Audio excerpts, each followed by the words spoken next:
So tell me a little bit about how you first got involved with the Yen movement.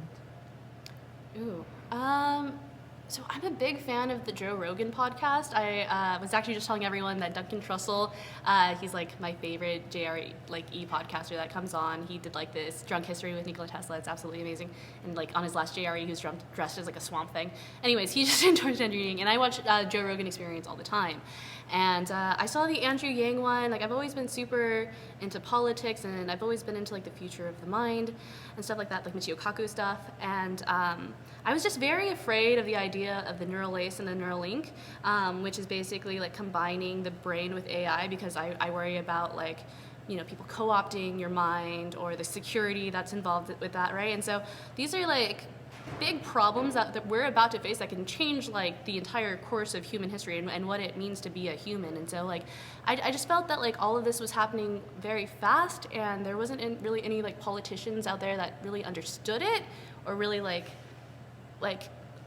could grasp technology and the existential crisis that we're about to face. And so after listening to Andrew Yang's podcast, I was like, oh my God, finally, like someone gets it. And like all of his policies just made sense. And like, you know, I was a big Bernie supporter in 2016, and then I saw all the shit that went down with the DNC, and I became a major conspiracy theorist after that. But if you pay any attention to what's actually going on, like you're probably going to become a conspiracy theorist.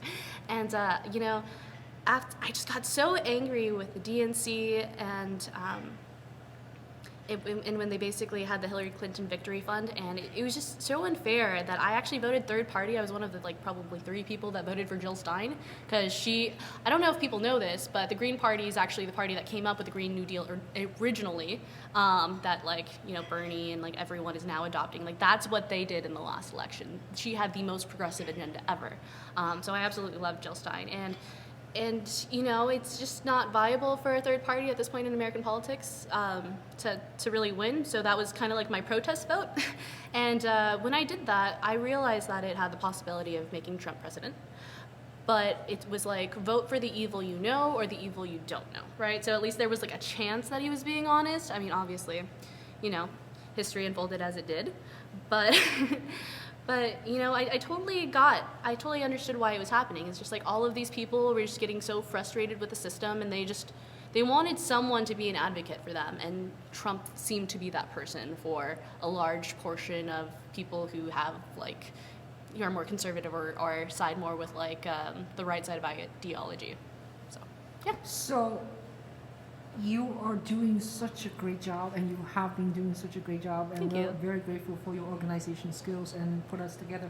So how do you feel now that 5-6 days have passed? Are you happy with the result?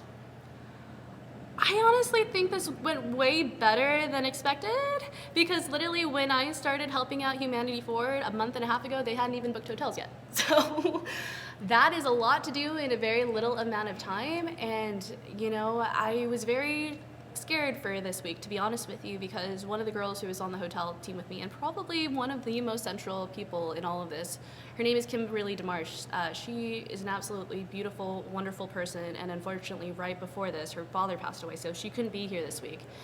And, you know, she just did so much.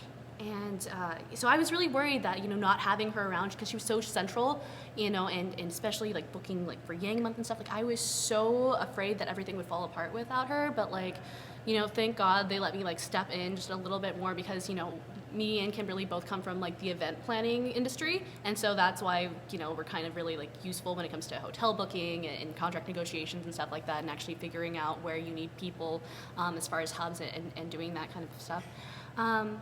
But so yeah, way better than expected. And you know, Yang Week turned into Yang Month yesterday, and we already got like a $10,000 donor, and every dollar that you donate to Humanity Forward gets matched. So that's like $20,000 that'll go towards helping, you know, pay for these rooms and accommodations. And you know, everything that you donate is worth so much, because the room deals that we were able to get in Iowa, like one room is like $65 a night. You know, it's like $32 a night to sponsor someone to come here to Yang Week and to, you know, go ahead and canvas and do everything they can to get Andrew Yang elected.